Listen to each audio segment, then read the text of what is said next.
Hi everyone, and welcome to day 26 of the drawing challenge, where we're doing something incredibly difficult, and that is drawing hands, specifically my hand.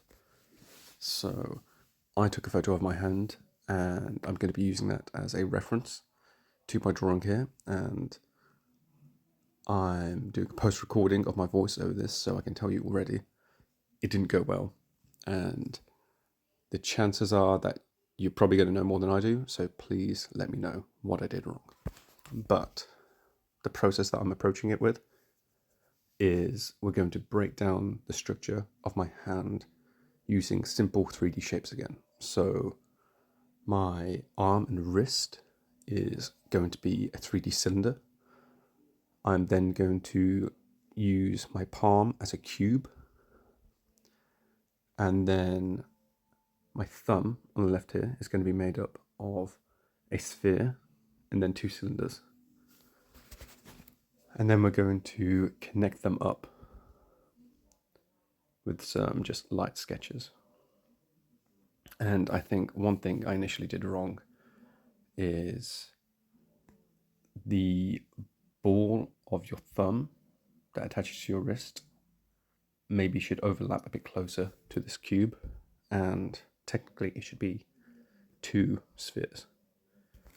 And maybe I've just got really skinny hands, but when I looked at the photograph, they look quite spaced out, but looking at it here, they look far too spaced out. And obviously this connection of the cube to the wrist should have some spacing between it, a bit of a gap, because there needs to be room for that flexibility.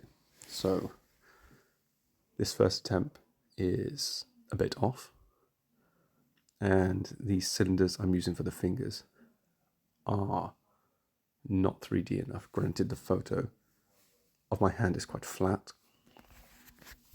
This picture looks quite flat indeed. But it's a first attempt. I'm going to be drawing many hands in the future, so it can only improve, right? But I'm just going to attempt to do a brief outline. And another thing I notice is I'm not paying too much attention to the proportions. So I feel like the fingers need to be a bit bigger, and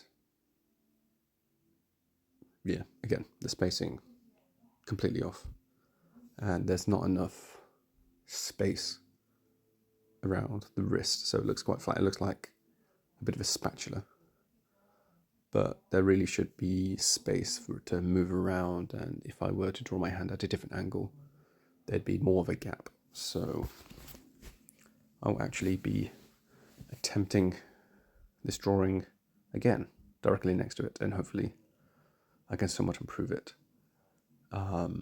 Let me know what you think, and I am more than happy to draw a couple of shorts of me drawing hands. I think both myself and all of you would benefit quite a lot from that.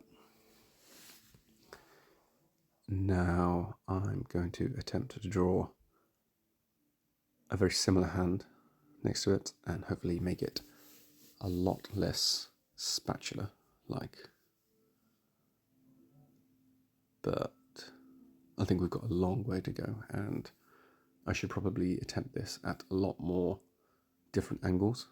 But I suggest this is something that you either use as a warm-up exercise before doing any other pieces of art, or just something that you quite routinely practice, because honestly, AI can't even draw hands right now, so be better than AI. Now I'm going to attempt to do this again. So I'm going to draw that cylinder for the wrist, and at the end of that wrist I'm going to increase that spacing with a bit of a gap between the cube and the wrist. But I think this drawing suffers a lot more with proportions. The wrist is far too small and the thumb is way too big, but I'm using these two circles now to kind of extend that feature. And obviously I haven't studied anatomy at all when it comes to drawing, but I think if I were to look at the bone and muscle structure of the hand, I would be able to do the proportions a lot better. And that's something that I'm really going to have to practice moving forward. But with this attempt, I'm going to be drawing these finger cylinders a lot closer together and really separating them out. So if a finger is at any angle at all, you can see it by the angle of the cylinder. So the middle finger and the index finger, you can't see the top of that middle cylinder. But the ring finger and the little finger are bent slightly forward towards us. So you're able to see more of that surface area. And the fingertips, I'm going to show them as a bit more of cones so you can see which direction the tip of those fingers are facing. I'm just going to do a brief outline. That thumb is pretty pointy, but I'm going to do where those major creases are in your hand.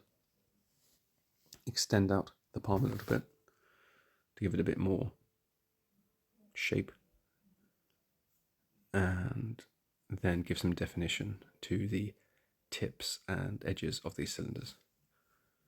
And I feel like if we were to practice this technique a bit more, day after day, we'd see a lot of improvement in terms of getting used to these different ratios of size.